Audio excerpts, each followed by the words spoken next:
여러분 안녕하십니까? 국제 여성의 날입니다. 우리 사회에서 여성들이 지위는 어떤지 생각해 보면서 3월 8일 금요일 프레스 라이브 시작하겠습니다. 오늘의 주요 이슈부터 살펴봅니다. 총선이 33일 앞으로 다가온 가운데 민주당 이재명 대표의 공직선거법 위반 혐의 재판이 오늘 다시 열립니다. 이번 달에만 법정에 5번 출석해야 해서 선거를 앞두고 적잖은 부담이 될 것으로 보이는데 반면 국민의힘 한동훈 비대위원장은 수도권 총선 격전지로 꼽히는 경기 성남과 용인 지역을 돕니다. 정부가 의료 공백을 메우기 위해 의사 업무 일부를 간호사들에게 허용했습니다. 일단 오늘부터 응급환자 심폐소생과 약물 투여를 할 수 있도록 하고요. 건강보험 재정도 대거 투입하기로 했습니다. 일부 의대 교수들은 사직서를 제출하는 등 반발도 확산하고 있습니다. 고 김영삼 전 대통령의 부인 손명순 여사가 어제 95세를 일기로 별세해 서울대병원 장례식장에서 조금 전부터 조문이 시작됐습니다. 윤 대통령은 국민 모두 부인의 삶을 고맙고 아름답게 기억할 것이라고 밝혔습니다. 자, 프레스 라이브는 1분 뒤에 돌아오겠습니다.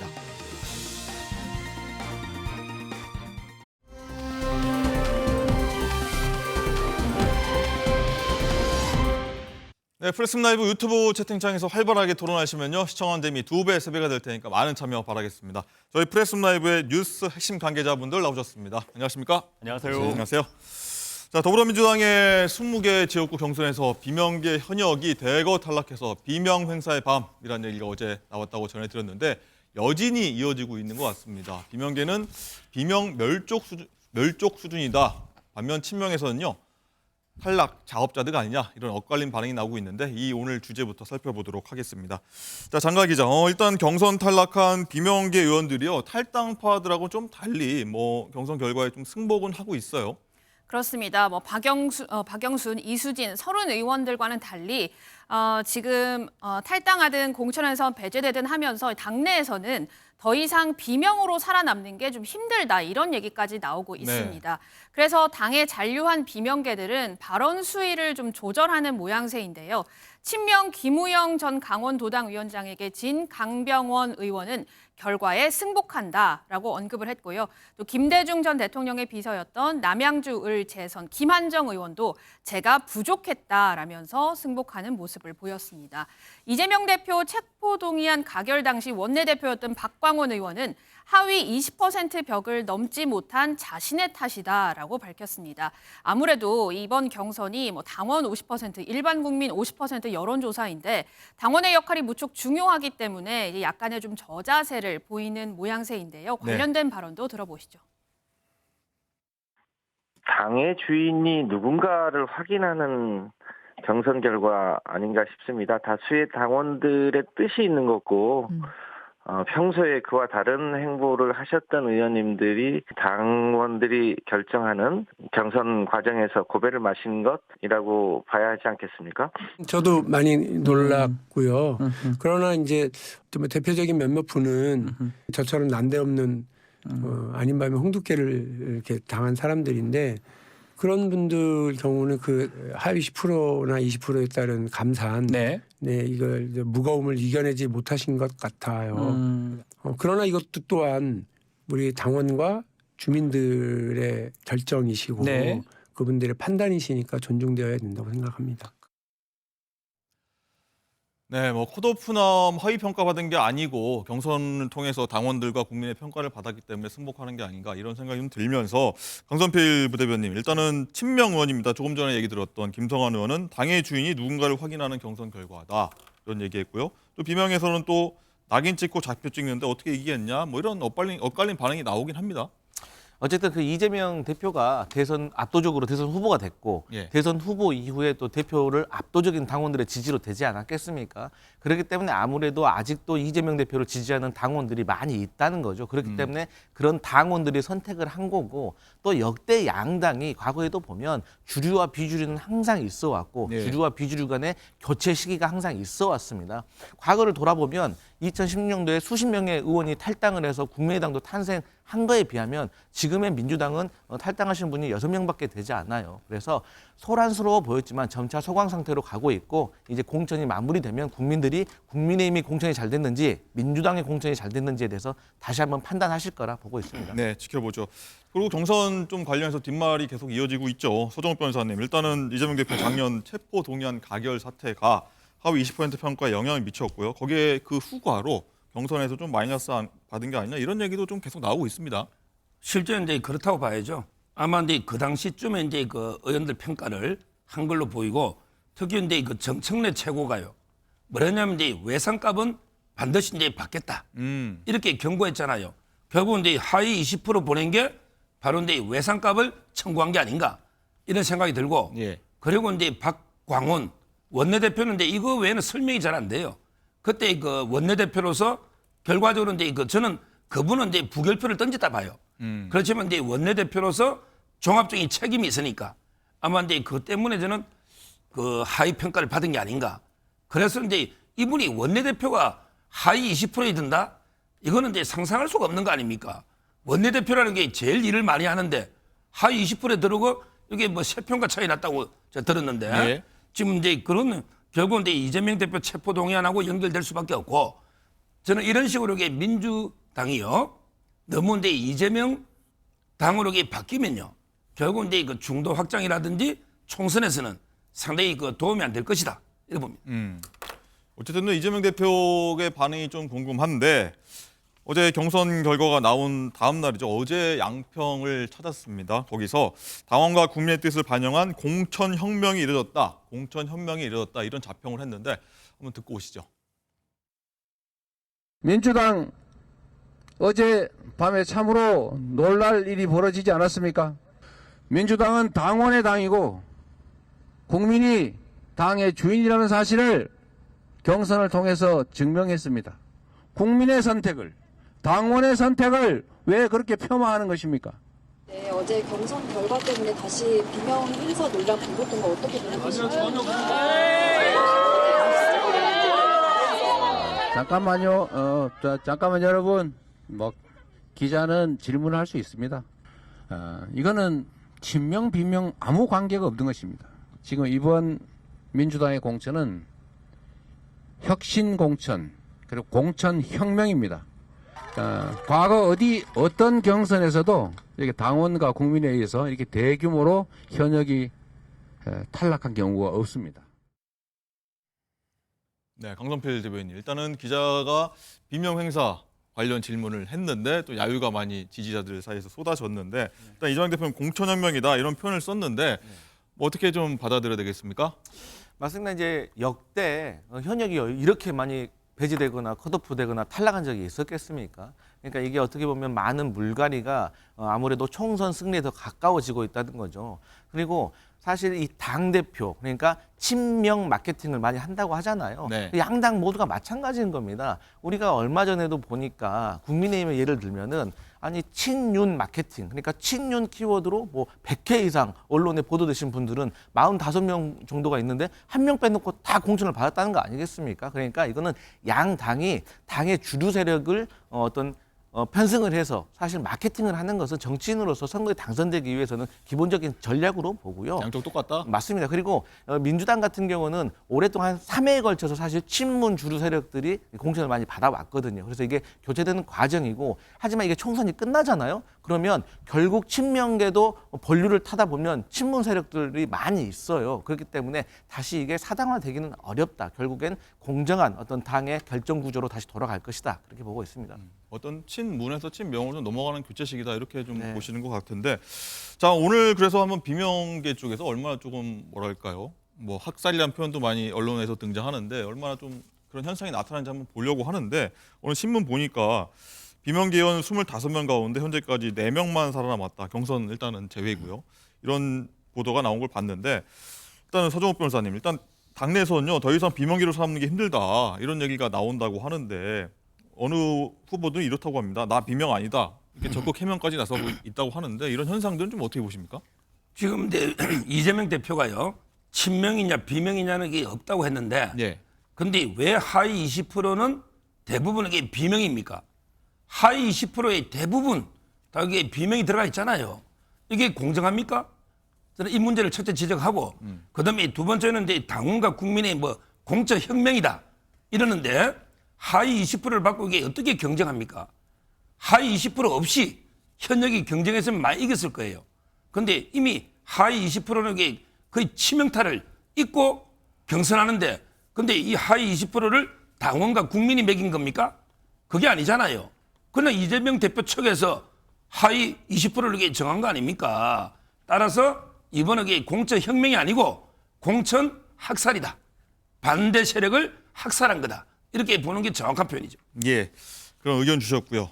신정현 위원님, 예. 일단은 이번 경선 결과가요. 일단 자칫 좀 친명 일색으로 비춰지는 감도 없잖아 있다는 지적도 나오는데 어떤 이런 친명으로 좀 과도하게 좀 한쪽 쏠림 현상이 총선 전체 판세에는 좀 좋지 않은 영향이 좀 줄 수 있다. 이런 당 내에서도 좀 이런 비판들이 나오고 있다고 하더라고요. 어떻게 보십니까?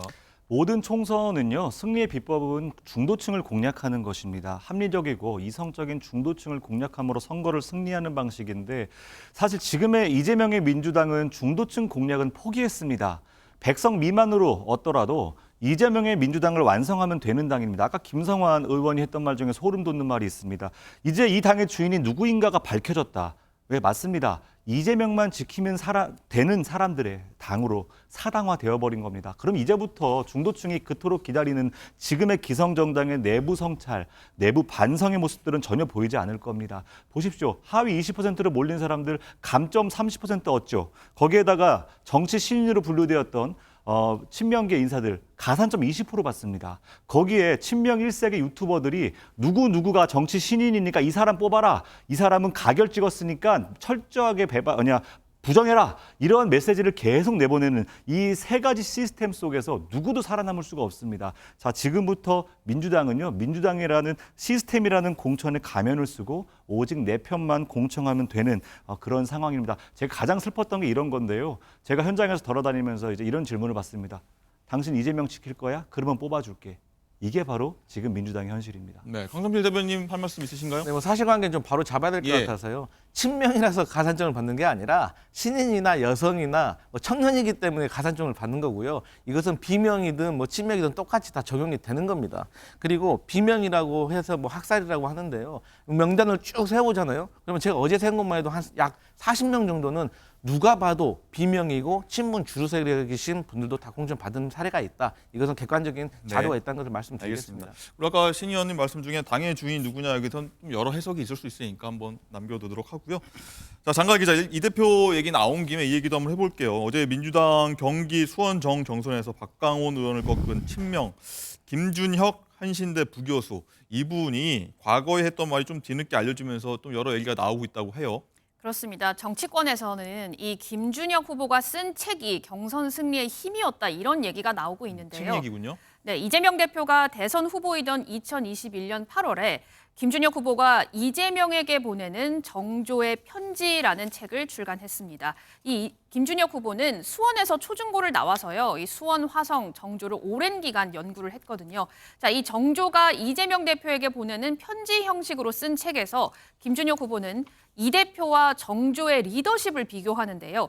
개혁이라는 공통의 열망을 갖고 있다라고 평가했습니다. 또 김준혁 후보는 한 유튜브 채널에서 이런 얘기도 했습니다.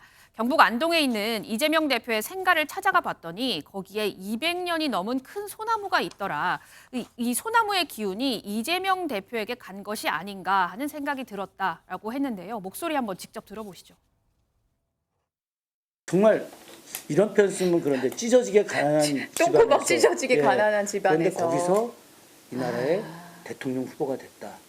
정말 그 홀로 노력 끝에 대통령 후보가 됐다. 이거에 사실 저는 굉장히 충격을 받았어요. 그쵸. 그리고 이 사람이 정말 대단한 사람이구나. 그래서 이 사람의 이야기를 내가 좀 써야 되겠다라는 생각을 이제 했죠.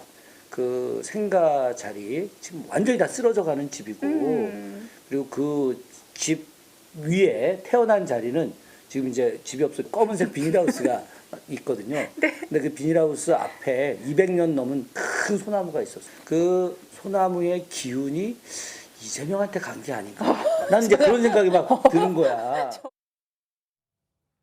네, 쭉 들으셨는데 책에서 이재명 대표를 뭐 밝게 조명 혹은 뭐 찬사 이렇게 했던 부분이 경선 그리고 공천과 경선 뭐 통과 이렇게 이어졌다고 보는 시각들이 좀 있는 것 같은데 강성필 대변인 좀 어떻게 보십니까?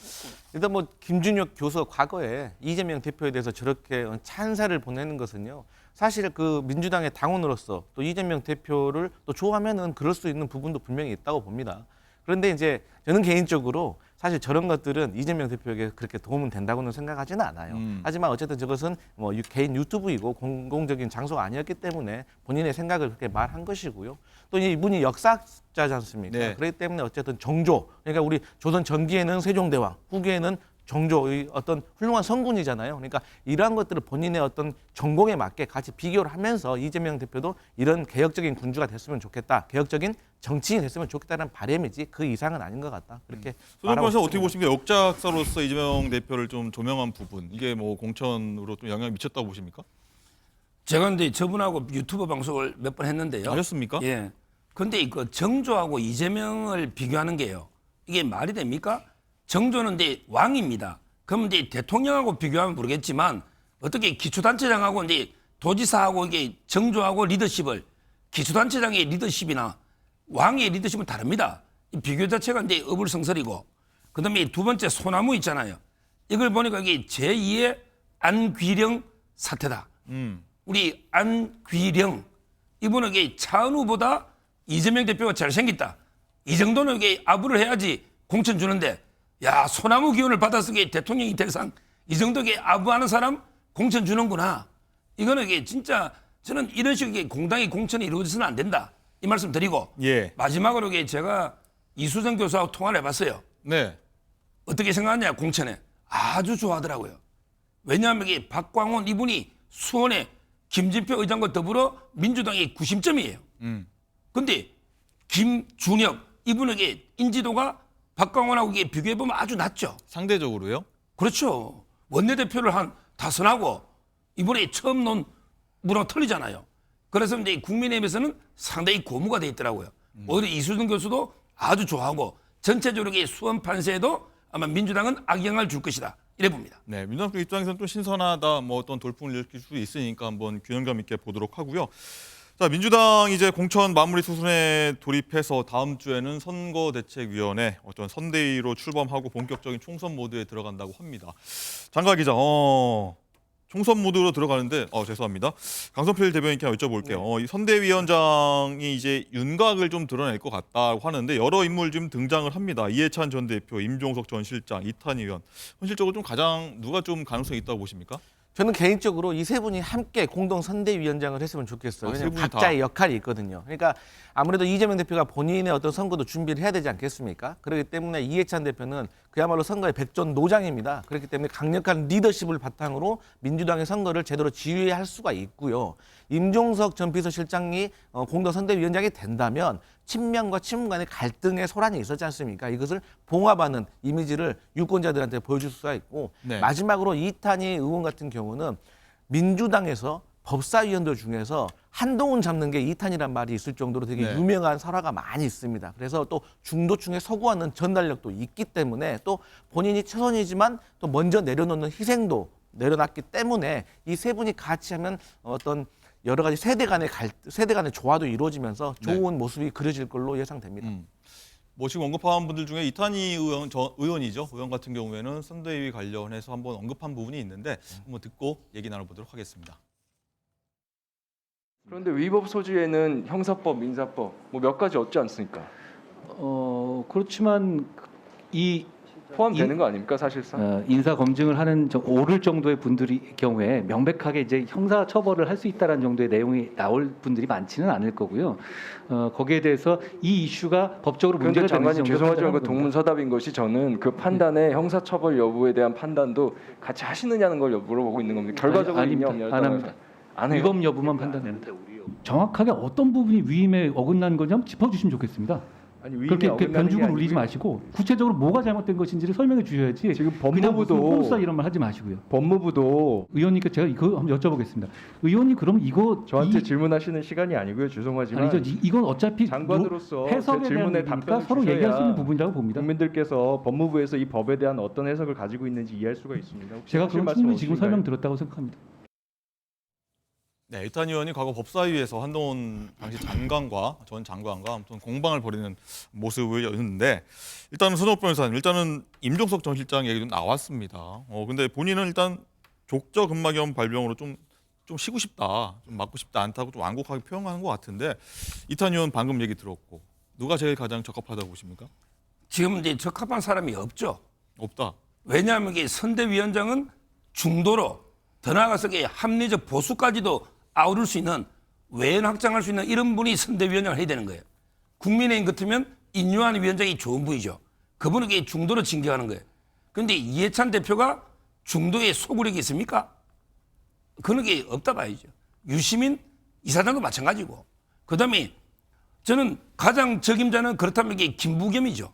김부겸 이분은 이게 중도 쪽으로 좀 징계할 수 있죠. 근데 본인이 안 한다잖아요. 지금 거론되는 분 중에는 없다. 이래 보이고. 그다음에 이탄희 의원에게 저희 법조인이나 일부 민주당 지지층은 알지만 국민 전체에서 인지도가 얼마나 될까요?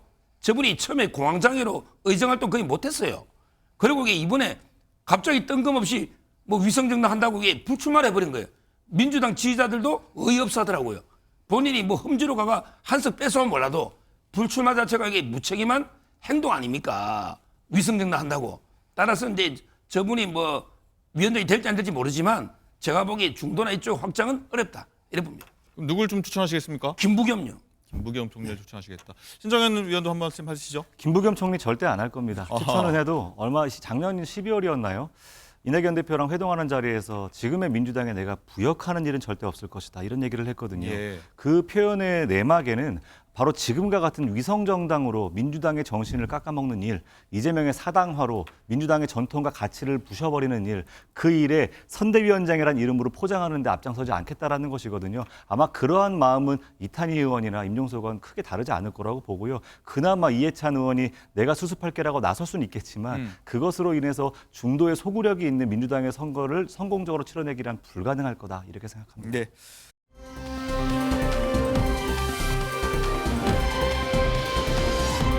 그런데 이재명 대표가 양평고속도로 특혜 의혹을 부각시키는 모습인데 어제 현 정권과 국민의힘 원희룡 장관을 싸잡아서 비판했는데 한번 듣고 오시죠.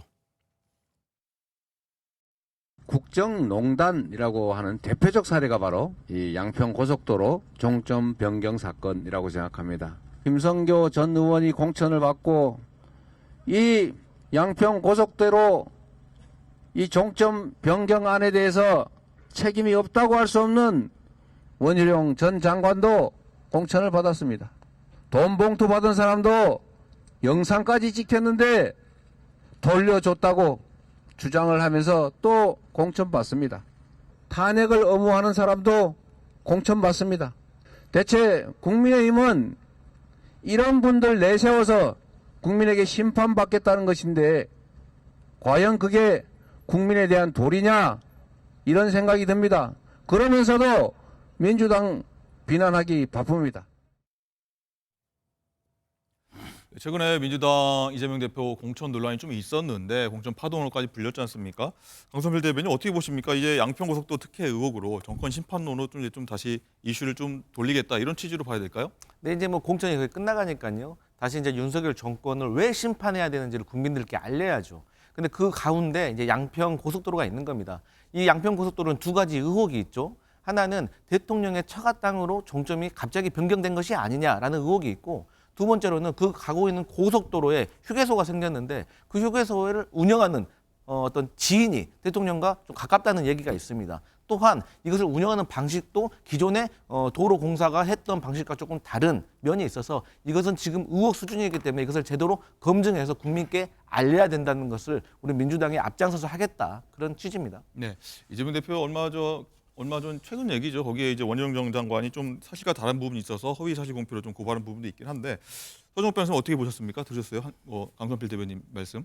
지금 이제 이재명 대표가 또 교묘하게 종점 이래가 이게 국민을 저는 속이고 있다 봐요. 네. 종점 해가지고요. 저도 이게 고속도로 끝나가지고 종점이니까 거기서 이게 길이 나가지고 김건희에서 땅으로 연결돼서 땅값이 오르겠다.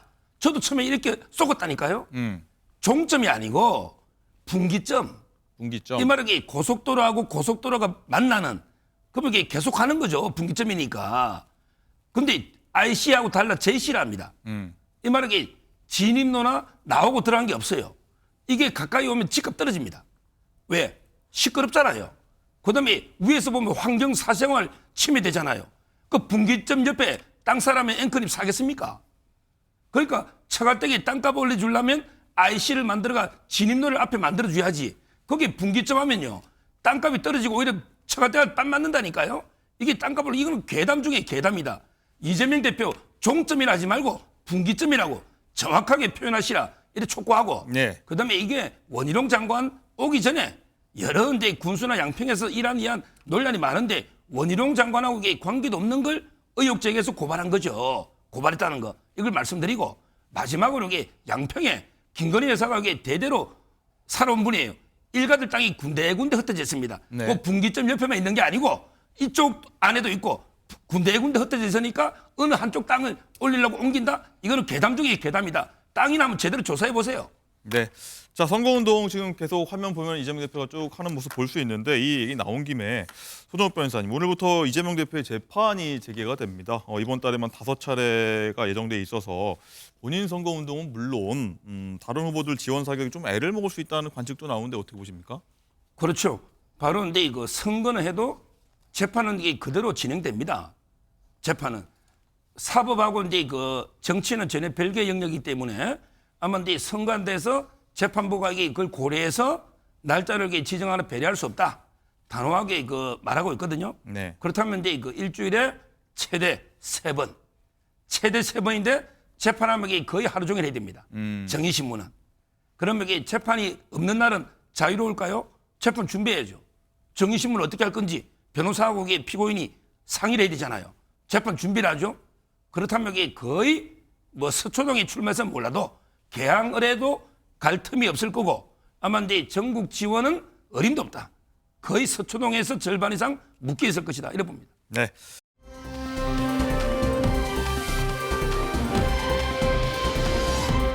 한동훈 위원장이 어제 오늘이죠. 총선 최대 승부처 경기도를 연달아 방문하는데 장관 기자, 조금 전부터는 이재명 대표의 정치적 고향이라고 하는 성남, 여기를 방문하고 있다고요? 그렇습니다. 오전 10시부터 한동훈 위원장이 성남시 중앙시장에서 부지런히 움직였는데요. 여기서 성남 수정 장영하 후보를 지지를 했습니다. 그런데 저희 정치부에 지금 김태희 기자가 나가 있는데 네. 서 있기도 힘들 만큼 많은 인파들이 몰려 있다고 합니다. 그렇군요. 네, 그리고 거리 유세를 끝낸 한동훈 위원장이 또 분당 양지마을로 이동을 하는데요. 양지마을은 분당 최대 이슈인 재건축 추진 단지입니다. 이재명 대표가 살았던 동네이기도 합니다. 그렇군요. 오후에는 또 용인으로 이동을 해서 후보들과 거리 인사를 하고 청년 간담회, 상인회 간담회를 하고요. 또 대통령실 인사비서관 출신이죠. 이원모 용인갑 후보와 시장을 둘러볼 예정입니다. 한 위원장은 지난 4일 충남 천안을 시작으로 해서 격전지들을 잇따라 방문해서 공천받은 후보들에게 힘을 실어주고 있는데요.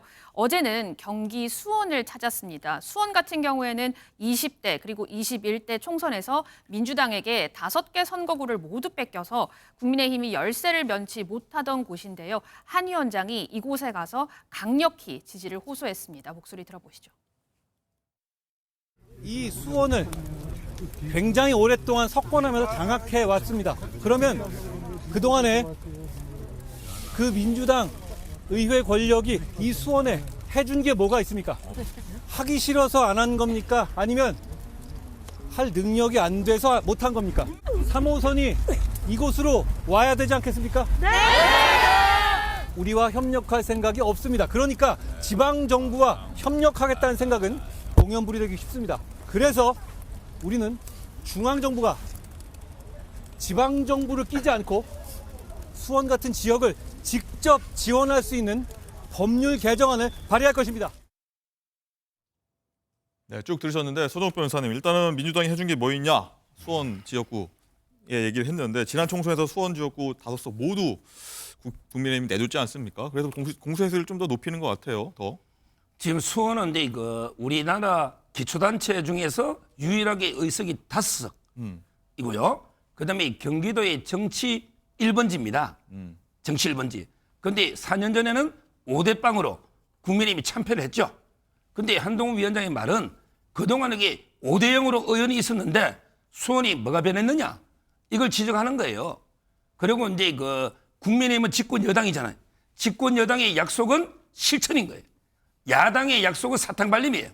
여당의 약속은 실천입니다. 한동훈 위원장은 무조건 합니다. 약속한 거는.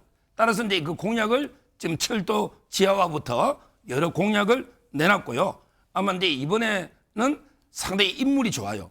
그 박문규 장관을 수원병에, 그다음에 김현중 국세청장을 수원갑에, 그리고 이제 이수정 교수 수원정에 여러 이제 훌륭한 인물을 많이 공천했고, 그다음에 민주당은 아까 봤잖아요. 박광원 떨어지고 김진표 의장도 이제 물러나고 상당히 민주당이 저는 고전할 것이다.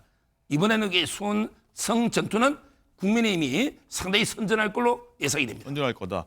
강성필 대변인, 일단은 어제 보니까 공교롭게 저 지역이 박강원 의원이 경선에 탈락한 수원 정 지역입니다. 한 위원장이 공교롭게 뭐 맞췄는지 모르겠는데 그 지역을 딱 공략을 했어요. 어떻게 보셨어요? 뭐 나름대로 정치적인 의도가 있었다고 보는데요.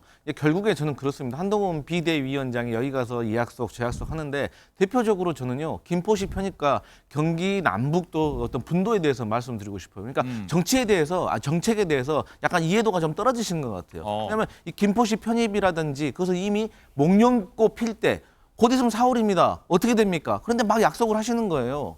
그리고 또 수원의 여러 가지 현안에 대해서 민주당이 해온 게 없다고 하시는데 여러 가지 GTX라든지 여러 가지 교통 문제를 해결해 왔고요. 또 한동훈 비대위원장이 약속을 하시는데 마치 여당이 있기 때문에 다 할 수 있다고 생각하시는 것 같은데 예산이 필요합니다. 이 예산은 절대 야당과 협력하지 않으면 원활하게 이루어지지 않는다는 점을 말씀드리고 오늘 또 용인을 가시는 것 같아요. 이현모 전 비서관의 공천받은 지역이죠. 제가 몇 차례 말씀드렸지만 이 지역은요. 20대 국회 그리고 21대 국회가 모두 국민의힘 소속의 국회의원이었습니다. 이 두 분 다 뇌물수수와 관련된 범죄로 유죄를 받고 징역 7년을 받았습니다. 한동훈 비대위원장은 정치개혁의 일환으로서 국민의힘의 귀책 사유가 있으면 후보를 내지 않겠다고 약속을 했어요. 그럼 재보궐에 선거를 안 낸다는 거죠. 그런데 여기가 재보궐이 안 낸 이유는 선거가 1년도 남지 않았기 때문인 거예요. 그러면 후보를 내지 말았어야죠. 근데 왜 후보를 낸 겁니까? 저는 이런 것들이 앞뒤가 맞지 않는 약속이다. 저는 그렇게 말씀드리고 싶습니다. 여기에 대해서 서정욱 변호사 어떻게? 아니 이게 본 선거에 후보를 안 낸 당이 역대 있었습니까? 그거는 이제 본 선거를 해가지고 뭐 예를 들어 이제 그 선거법을 위반해서 보궐선거를 한다든지 이럴 때 기책서유 안 내는 거지. 이거는 이게 총선 전체 선거입니다. 이런 선거에 책임 있다고 안 낸 민주당 그런 적이 있었습니까? 그건 전혀 성격이 다른 거예요. 네. 자, 이재명 대표가 이제 성남시장, 경기지사를 지냈던 경기도 돌고 있는데 신정인 의원, 일단은 오늘 성남 지금 돌고 있는 곳이 성남시장으로 처음 정치를 정말 꽂은 곳 아니십니까? 깃발을? 이런 곳 도는데 좀 어떤 효과가 있으리라 보십니까? 저는 너무 속상하고 안타깝습니다. 경기도의원으로 제가 있으면서 민주당의 도의원으로 또 있었죠. 경기도는 정말 요충지입니다. 특히 이번에 한석이 늘어나서 60석으로 늘어났지 않습니까? 그 어느 때보다도 총선의 가장 중요한 요충지가 된 것이 맞죠. 근데 아까 우리 영상에서 봤지 않습니까? 한동훈 위원장의 말 정말 얼마나 위험한 말인지 아십니까? 본인이 왕으로 착각을 하고 있습니다. 국가주의의 전형적인 사고입니다. 지방자치의 개념을 전혀 모르고 있어요. 법률을 개정해서 국가가 직접 지원을 할 수 있게 해주겠다. 지방자치의 개념은요. 국가에서 지원을 하고 지방자치단체가 이것을 통해서 조율하고 조정하는 역할들을 함께 하라는 개념으로 만들어진 겁니다. 그런데 이러한 국가주의적 사고방식의 문제를 지적하지도 못합니다. 심지어 이 현장에서 더 큰 문제는 이재명 대표의 무전략인데요. 용인 화성 이 중심으로 제3지대 지금 반도체 벨트 만든다고 지금 선언했지만 남부 지역에 어떠한 전략을 갖고 지금 접근하고 있죠. 지금 경기 북부 같은 경우는요. 경기 북부의 특별자치도와 메가시티가 부딪히고 있어요. 그런데 여기에 이재명 대표가 어떤 이런 방구 말한 적이 한마디도 없습니다. 남부와 북부에 어떠한 전략도 없이 오직 무전략, 무쟁점 이렇게 하고 있는데 오늘 지금 어디가 있습니까? 또 이따가 또 재판받으러 가야 되지 않습니까? 지금의 민주당의 경기도의 전략의 가장 큰 문제는 바로 이재명 자신이다. 저는 그렇게 생각이 듭니다. 새로운 미래 입장에서 이재명 대표, 한동훈 위원장 모두 공격을 비판을 하셨습니다. 자, 얘기도 해보겠습니다. 장가 기자, 어제 한 위원장이 방문한 수원 현장에서요. 공천 반발이 있었다고 하더라고요. 그렇습니다. 한규택 전 수원을 당협위원장이요. 이 홍윤호 후보의 전략 공천에 반발을 해서 경선시켜달라, 다시 한 번만 검토해달라라고 요구를 했습니다. 사실 이 쌍특검 법안 재표결 이후에 이곳저곳에서 조금씩 반발의 목소리가 터져 나오고 있는데요. 유경준 의원 같은 경우에는 시스템 공천에 의문을 제기했고, 또 울산 남갑 이채익 후보는 무소속 출마 후에 복당하겠다 이렇게 언급을 하기도 했는데, 한동훈 위원장 굉장히 강하게 이를 허용하지 않겠다고 했습니다. 목소리 들어보시죠. 정말 시스템 자체에 대해서 의문을 제기하고 부정하는 부인을 재배치할 필요는 없겠죠. 재배치라는 것은 원팀으로 함께 간다는 걸 전제로 하는 것 아닌가요? 허용은 최소한의 기강을 전제로 하는 겁니다. 무소속 출마하는 본인의 어떤 선택이지만 예를 들어서 과거처럼 당의 입장에 반발해서 무소속 나갔지만 설령 당선된 다음에 다시 복당한다, 이런 생각이라면 저는 그런 일을 절대 허용하지 않을 것이라는 점을 말씀드립니다. 그거는 정책적으로 서로 일관성에 맞지 않는 일이죠. 공천 반발과 마지막에 한동훈 위원장의 무소속 출마 복당 문제, 아마 이채익 의원 얘기하는 것 같은데 여기까지 좀 단호한 입장을 보였습니다. 손석희 변호사님. 지금 이제 그 공천에는 이제 갈등이 없을 수는 없어요. 경쟁이니까. 근데 그 갈등도 시스템 내에서 갈등을 해소합니다. 공천 탈락하면 이제 이의 신청이나 재심하고, 그럼 이게 다시 판단하고, 이런 식으로 이게 시스템 내에서 갈등을 해소하는 이 자체가 시스템입니다. 이게 있고요. 그다음에 탈당 부분인데 불복, 이 부분은 이제 뭐 이채익 의원은 이제 국민 추천자가 되니까 나가서 뭐 살아서 돌아오겠다, 복당하겠다 이 말인데, 제가 예측해 보면 일단 이게 살지는 못해요. 죽을 것이다. 근데 구살생으로 살더라도 돌아올 수는 없다. 복당하는 길은 없다. 이렇게 봅니다. 이분이 무소속 나가서 그게 민주당에는 3자 구도에 되겠습니까? 저는 이게 죽을 가능성이 많다고 보고요. 그리고 이게 구살생으로 당선되더라도 한동훈 위원장이 대표로 있는 한은 절대 복당은 없다. 다른 정치인하고 한동훈 위원장을 같이 생각하면 안 됩니다. 한동훈 위원장은 이게 정치 신인이고 여의도 문법을 파괴해서 본인이 한 말은 무조건 지킵니다. 절대 저는 복당은 없을 것이다. 이렇게 말하고, 네. 지금이라도 이채익 의원 이제까지 당에 7번이나 공천 받아서 많이 누렸잖아요. 지금 이게 다시 탈당해서 나간다? 이거는 당에 대한 도리가 아니다. 이 말씀드립니다. 네. 선거 결과는 예단할 수 없으니까 한번 지켜보도록 하겠습니다. 그리고 근데 이 사실 예전에도 총선에도 보면은 뭐 나가서 살아 돌아와서 복당하겠다 하면 또 당에서 슬슬쩍 좀 받아준 경우도 있지 않습니까? 그거는 이제 이거 한동훈 이전에 여의도 문법이란 말이에요. 예. 한동훈 위원장은 그런 거 없습니다. 본인의 한 말을 이렇게 뱉어버리면 한동훈의 정치 생명이 끝나는 거예요. 그게 한동훈 위원장의 장점인데 자기가 한 말을 번복하는 일은 없을 것이다. 저는 그렇게 믿고 있어요. 알겠습니다.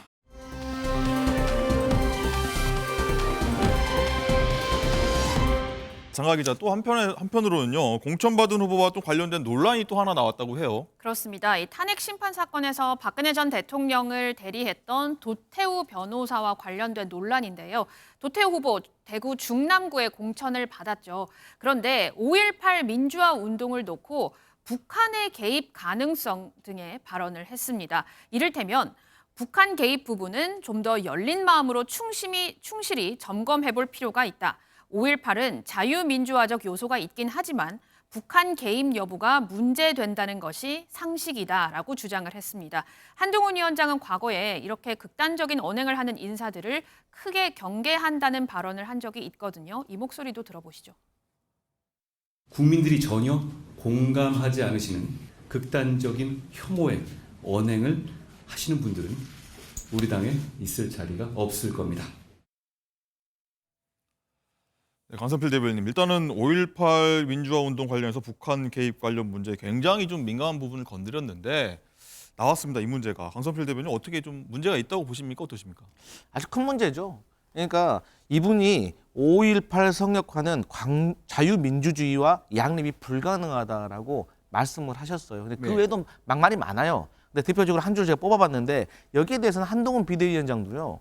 5.18 정신이 헌법 정신에 부합한다고 광주 가서 약속을 했어요. 대대적으로 공개를 하셨고. 그러니까 이게 양립, 제가 봤을 때는 도태우 이 후보의 말이 한동훈 비대위원장의 말과 양립이 불가능한 거예요. 여기에 대해서 저는 한동훈 비대위원장이 확실한 어떤 조치를 취해야 된다. 그리고 선거가 막판으로 가고 있거든요. 이 막판에 갔을 때 아무리 이기고 있고 분위기가 좋아도 이것을 한 번에 뒤집을 수 있는 게 한두 가지 조건이 있어요. 근데 그 중에 하나가 막말입니다. 네. 우리가 역대 선거에서 한 조직원의 작은 사소한 말 한마디가 선거의 판세를 뒤집은 경우가 있었다. 그래서 한동훈 비대위원장은 광주 가서 광주 광역 시민들에게 5.18 정신을 약속했던 것처럼 어떻게 조치하는지 반드시 지켜보겠다 이런 말씀 드리겠습니다. 네. 조정욱 변호사님, 이 한동훈 위원장이 이 사실 유튜브 하나하나 어디에 나가서 말 하나하나를 모두 다 이렇게 필터링할 수는 없을 거란 말입니다. 이거 알고도 혹시 했을까요? 몰랐을까요? 뭐 일일이 이제 유튜브 발언까지 다 일일이 검증은 현실적으로 이제 불가능하고요. 저는 이제 개인적으로요, 5.18은 이제 정말 우리 그 민주화에 큰 공헌을 한 이렇게 높이 평가합니다. 그렇지만 이제 저 개인적으로는요, 그렇지만 이게 헌법 전문에다가 수록하는 거는 반대하는 거예요. 왜냐하면 이게 우리는 수많은 민주운동이 있었습니다. 예를 들어 이제 그 부마 항쟁도 있었고요. 많은 운동이 있었는데 어느 특정 운동을 헌법에 다 일일이 열 수는 없잖아요. 그리고 이제 아직도 5.18은 이제 진상을 조사하는 이런 데 과정이 있잖아요. 그러다 보니까 이제 그 아직은 4.19나 그처럼 이게 완결된 역사적 평가가 끝난 이런 영역은 아니거든요. 아마 이제 도태우 변호사 입장에서는 단정적으로 북한이 개입했다 이런 주장이 아니잖아요. 다양한 가능성. 저는 진짜 5.18 유공자를 위해서는 가짜 유공자도 조사해봐야 되는 거예요. 진짜 이게 다 공이 있었는지 이런 이제 문제 제기라든지 이걸 조사를 해보자는 뜻이었지. 뭐 저 개인적으로는 북한이 개입한 흔적이 없는데 계속 언급하는 거는 뭐 적절하지 않다 봐요. 그렇지만 이게 뭐 단정적으로 개입했다 이런 주장이 아니고 재조사 검증이 필요하다 이 정도 주장이니까 뭐 저 개인적으로 동의하지는 않지만 크게 또 너무 이걸 가지고 뭐 공천이 더 완전히 파란을 일으킬 정도로 공천을 배제한다거나 이런 일은 없지 않을까 이래 보입니다. 아, 별다른 조치는 필요 없을 것 같다 이런 예. 의견이십니까? 예. 일단 신정현 의원 같은 경우도 의견이 좀 궁금합니다. 여러 뭐 두 분 다 말씀하셨지만 이게 사안이 커질 수 있고 아니면 이 정도에서 마무리 질 수 있는 사안이라고 말씀해 주셨는데 어떤 의견 갖고 계십니까? 너무 슬프죠. 국민의힘이 한동훈이라는 사람을 정치 신인을 데리고 왔으면 더 이상 여의도 문법 쓰지 말아야 되고 과거로 회귀하지 말아야 되는데 또다시 국민의힘은 관성처럼 과거의 이념 또 과거의 독재의 추억 속으로 향수 속으로 빠져들어간다는 생각이 드는 겁니다. 한동훈 장관 지난 1월에 말했던 것처럼 국민들이 전혀 공감하지 않는 극단적 혐오 발언 전혀 이런 분들은 우리 당에 설 자리가 없다라고 말을 했습니다. 그런데 국민의힘에서 수차례 광주로 내려가서 윤석열 대통령도 한동훈 장관도 그 당시 5.18 정신 헌법 수록하겠다 이런 발언까지 하셨던 분들이 이런 발언을 한 사람을 버젓이 그 자리에 놓습니다. 중요한 것은요. 바로 이러한 것들이 또 어디에 연이어서 가는 것이냐면요. 앞서서 또 우리가 탄핵의 강이라고 불리는 것이 있지 않습니까? 유영하 변호사. 그 과거에 이 탄핵의 강, 오래된 얘기 아닌가라는 말 한마디로 이제는 과거에 정말로 우리가 물로 흘려보내서 끝냈어야 될 정말로 과거 체제로 다시 돌아가는 오히려 가장 여의도 문법다운 말을 하는 한동훈의 모습을 지금 제가 보면서 사실 너무나 실망스럽다. 아마 국민들도 그렇게 여기지 않을까 생각합니다. 네. 손정표 선생님 어떻게 보십니까? 탄핵의 강은 오래된 이야기다. 여기도 일축을 했는데. 지금 이제 그 탄핵의 강하고요. 네. 조국의 강은 틀려요. 조국의 강은 현재 진행형으로 왜 조국 대표로 나왔잖아요. 근데 박근혜 대통령은 이미 현실 정치에 손을 뗀 거예요. 그래서 박근혜 대통령 탄핵은 이미 역사의 법정으로 넘어가 있는 거예요. 그러니까 이제 그 현실에서 탄핵의 강은 없는 거예요. 이미 역사 법정으로 가 있는 거다. 이렇게 저는 보이고요. 다만 이제 유영하 변호사가 왜 단수 공천됐냐? 두 가지예요. 하나는 이제 경쟁력의 차이 난 거예요. 점수가. 네. 굳이 경선할 필요가 없을 정도로. 그다음에 두 번째는 정무적 고려도 일부 있어요. 공천도 정치입니다. 공천이 정치예요. 그러다 보면 이게 박근혜 대통령을 껴안는 보수 대통합이 필요하고 박근혜 대통령이 유일하게 한 명 지지한 게 유영하 변호사입니다. 그렇다면 이게 그걸 충분히 저는 고려할 수 있다. 따라서 정무적 고려 일부 플러스 경쟁력이 탁월했다. 이래서 단수 공천한 건데 이게 뭐가 문제가 있습니까? 알겠습니다.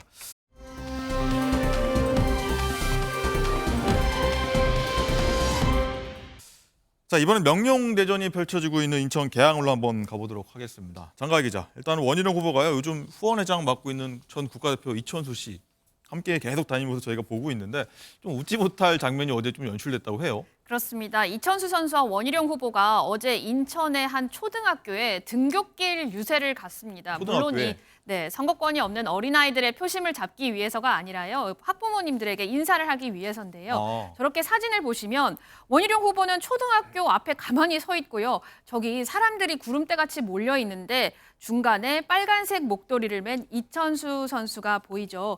이천수 선수가 인천 출신 국가대표 축구 선수이기도 하고요. 아이들에게는 TV, 유튜브에 많이 출연하는 이천수 선수가 훨씬 익숙하기 때문에 네. 아이들의 이 셀럽에게 자연히 사인 요청이 간 겁니다. 원희룡 후보는 자신의 SNS에다가 저도 초통령이 되고 싶네요라고 썼는데요. 사실 이 원희룡 후보 입장에서는 나쁘지도 않은 게 이 아이들이 집에 가서 이천수 선수 사인 받았어라고 하면서 자연히 원희룡 후보에 대해서 언급할 수도 있거든요.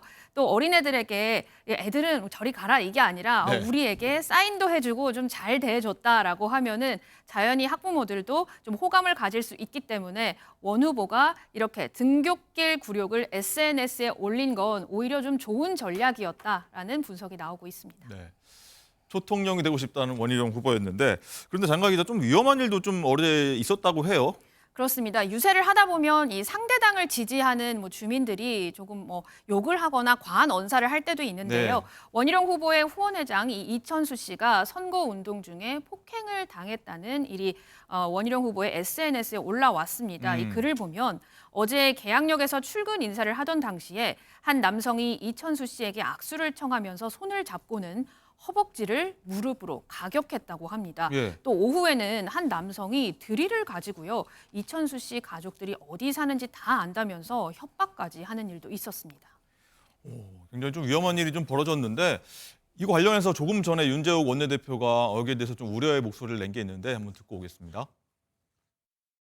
인천 계양을 원희룡 후보의 후원회장을 맡고 있는 이천수 씨가 선거운동 폭행과 협박을 당하는 일이 벌어졌습니다. 원희룡 후보가 출근 인사를 하던 중 한 남성이 이천수 후원회장에게 다가와 악수를 청하는 듯 하더니 허벅지를 무릎으로 가격했다고 합니다. 또 다른 남성은 이천수 후원회장에게 드릴을 들고 다가와 가족들이 어디에 사는지 알고 있다며 협박을 했다고 합니다. 법치국가에서 있을 수 없는 일이고 선거 방해를 넘어선 선거 테러 행위입니다. 선거는 민주주의의 축제인데 이렇게 폭력이 난무해서는 안 됩니다. 설령 지지 정당이나 후보가 다르더라도 자신의 정치적 표현은 표로 하는 것이 폭력으로 하는 것은 아닙니다. 어느 때보다 정치를 둘러싼 갈등이 심각한 만큼 각 캠프는 선거운동과 자원봉사자들의 안전에 각별히 유의해 주시기 바랍니다. 선거운동하는데 드릴이 옛말이고 좀 올 초에 있었던 피습 사건들도 생각나서 좀 우려가 되는데 신정현 위원님 일단 네. 총선 가까울수록 너무 과열된 분위기도 있고 네. 긍정적인 측면도 있지만 지금 같은 경우는 부정적인 측면인데 폭력 같은 것도 있어서는 안 될 거 아닙니까? 네, 대한민국 민주주의의 위기입니다. 두 거대 정치 세력이 어쨌든 상대를 향한 극단적인 혐오와 배제의 발언들을 정치 공간에서 일삼습니다. 그리고 두 정당을 지지하는 사람들마저도 서로를 향한 폭력적인 언사들을 일상 언어로 쓰고 있습니다. 아마 커뮤니티 사이트에 들어가면은요, 벌써 이 세상에 전쟁이 나도 몇 번이 났을 만큼의 과잉된 분노가 가득 차 있습니다. 정치라는 공간 안에서 서로 협의하고 타협하고 뭔가 세상을 긍정적으로 변화시키는 에너지를 송출해야 되는데 끊임없이 서로를 악마화함으로써 총선에서 이길 수 있다라는 과거로부터의 어떤 경험 때문에 오히려 국민들은 이 안에서 더 많은 분노를 과잉 표출하는 상황이 되었습니다. 이천수 선수 같은 사람은 특히나 국민적으로 알려져 있기 때문에 특정 후보 옆에 서 있다라는 것만으로도 아마 엄청난 공포스러운 협박들을 받게 될 것입니다. 네. 이 문제를 풀 수 있는 가장 좋은 키는요, 양당이 서로 긍정의 에너지로 합의하고 타협하는 좋은 정치의 모습을 보여줌으로써 국민의 분노의 에너지 게이지를 좀 낮추는 것이라고 저는 생각합니다. 네, 이천수 씨 좀 당황하고 좀 불안한 마음이 있었을 것 같은데 스포츠인 이천수 씨 얘기해봤는데 연예인 정치 참여 얘기도 한번 해보도록 하겠습니다. 그중 한 사람 목소리를 저희가 듣고서 얘기 이어가도록 하겠습니다. 그동안 어떻게 사셨습니까? 답답하셨죠? 가슴도 답답하고 주변을 원망하기도 하고 그러셨을 겁니다. 앞으로 3년을 더 끄느냐, 좀 더 일찍 끝낼 수 있느냐, 아니면 더 좋은 대안을 마련해 주느냐는 이번 총선에서 어떤 인물들을 뽑아주느냐에 따라서 달라질 거라고 생각이 듭니다. 저기 선거 때 되면은 이제 그 후보들이 도와달라고 이제 연락은 와요. 국민에서 몸을 던지겠다, 봉사하겠다 말이에요. 고. 장교수는 뭐 항상 있었어요. 예. 발표하는 거 보면 다른 사람이 있나. 주위에 사람들이 가까워 친하면서도 추천 안 하는 거죠. 차이가 불안하니까. 그러니까 이번 총선은 내가 한동훈 위원장이랑 같이 놔주고 싶어요. 네, 야인시대 구마적으로 유명한 배우 이원종 씨 그리고 많은 정치 활동하고 있습니다. 김은국 씨도 한번 오랜만에 봤는데 장갈 기자 일단은 요즘 특정 정당 그리고 특정 뭐 정치인에 대한 공개 지지하는 연예인들이 좀 뭐라 할까요? 계속 늘고 있는 것 같아요. 그렇습니다. 대표적으로 배우 정준호 씨가요. 국민의힘 영입인재 한정민 후보를 지지한다고 밝혔습니다. 네. 한정민 후보는 삼성전자 연구원 출신으로 이번에 화성을에서 이준석 대표와 맞붙는 상대인데요. 평소 배우 정준호 씨와 이 한정민 후보는 호영호재하는 사이인데다가 한 후보가 정준호 씨를 닮았다 이런 얘기까지 듣는다고 합니다. 또 야당을 지지하는 이 셀럽들도 많은데요. 배우 문성근 씨가 조국혁신당 공동 후원회장을 맡았고요. 그리고 한강을 쓴 작가 조정래 씨 역시 조국 대표를 지지한다고 합니다. 네, 이제 정치 활동 같은 거 예전에는 좀 시시했던 것 같은데 전면적으로 나서는 분위기도 좀 읽혀지는데 강성필 대변인 일단은 어제 김은국 씨가 이런 말 했더라고요. 좌파 연예인들은 앞장서고 우파 연예인들은 겁먹고 못 나온다 이런 말 했는데 뭐 이원종 씨 아까 구마적 이원종 씨 같은 이런 분들 좀 겨냥한 거라고 봐야 되나요? 어떤가요? 예, 저는요 이 연예인들이 겁먹어서 못 나오는 게 아니라 네. 부적절하다고 생각하기 부적절하다. 때문에 참는 거라고 생각을 해요. 그러니까 유명인들이면 아무래도 인지도가 있지 않겠습니까? 근데 이런 분들이 너도 나도 정치색을 드러내면서 선거판에 끼어들기 시작하면 이게 선거에 어떤 영향을 미칠까요? 그래서 저는 기본적으로 연예인들이나 유명인들이 정치적인 성향을 드러내는 건 매우 신중해야 된다고 생각을 하는 사람입니다. 왜냐하면 이 공정한 선거가 자칫 내가 좋아하는 어떤 연예인이나 유명인 때문에 바뀌어질 수가 있는 거예요. 특히나 이제 유권자 중에 나이가 어리신 분들은 그럴 수가 있고요. 그렇기 때문에 각자의 영역을 지켜야 된다. 그러니까 예를 들어서 축구 선수는요. 축구하는 모습으로 국민들 앞에 많이 나서고 또 영화 배우는 좋은 영화로서 국민들 앞에 나설 때 박수 받을 수 있다. 이런 말씀 드리고 싶네요. 소정 변호사님 어떤 생각 좀 궁금합니다. 연예인들, 스포츠인들 선거에 함께하는 거 득이 될까요? 독이 될까요? 어떤 의견 갖고 계십니까? 저는 이제 세 가지로 정리하면 첫째 연예인들이든 스포츠인들이든 아니면 이게 의사든 변호사든 누구든지 이게 국민이니까 정치적 의사 표현의 자유는 있다. 저는 연예인이 정치에 뛰어드는 거 긍정적으로 평가합니다. 근데 두 번째 그걸 가지고 이게 불이익을 주거나 출연해 블랙리스트, 화이트리스트 이런 식으로 이게 보복성이나 이런 건 안 된다. 연예인이 어떤 이렇게 보수적인 뭐 정치 의사를 표현에 대해서 방송국에서 불이익 준다거나 이건 안 된다는 거죠. 네. 마지막으로 팬들, 국민들도 어느 연예인이 어느 성향을 드러냈다 해서 집중적으로 이렇게 막 공격한다거나 이렇게 비난한다거나 이런 것도 이게 해서는 안 되겠다. 이 세 가지로 정리합니다. 네. 연예인 스포츠인 얘기를 하다 보니까 국민의힘 위정정당이죠. 국민의 미래가 비례당선군 배치를 좀 검토를 많이 하고 있는데 여기에 뭐 스포츠 스타죠. 사격 올림픽 3연패인가요? 했던 진종호 씨가 등록을 했고요. 자연스럽게 좀 얘기 이어가다 보면은 국민의힘에서는 이뇨한 혁신위원장을 또 배치를 좀 검토하겠다 이런 얘기까지 나오는데 쭉 서정 변호사님 어떻게 보셨습니까? 이 내용들? 바로 근데 비례를 저는 2번을 인요한을 추천합니다. 이분이 혁신위원장으로서 상당히 역할을 잘했습니다. 그리고 이제 얼마 전에 원희룡 장관에게 지지도 갔다 왔죠. 이분이 비례 2번으로서 전국을 돌면서 지원 유세가 큰 도움이 된다. 이런 생각이 들고요. 예. 그다음에 스포츠 선수도 들어와야죠. 뭐 예를 들어 옛날에 하영주, 그다음에 저는 장미란, 그다음에 진종호 이런 분들이 훌륭하거든요. 예. 이런 분들께 비례로 오고요. 그다음에 이번에 아마 호남을 많이 배려할 거예요. 호남이 한 25% 정도, 4분의 1 정도는 호남을 배려하고 그다음에 청년, 그리고 이제 여성, 지역구는 이기는 공천, 비례는 배려하는 공천 이런 이제 컨셉으로 아마 이게 다양한 분야의 소수자를 많이 배려할 겁니다. 소수자 배려한다. 자, 톡보도 한번 점검해 보도록 하겠습니다.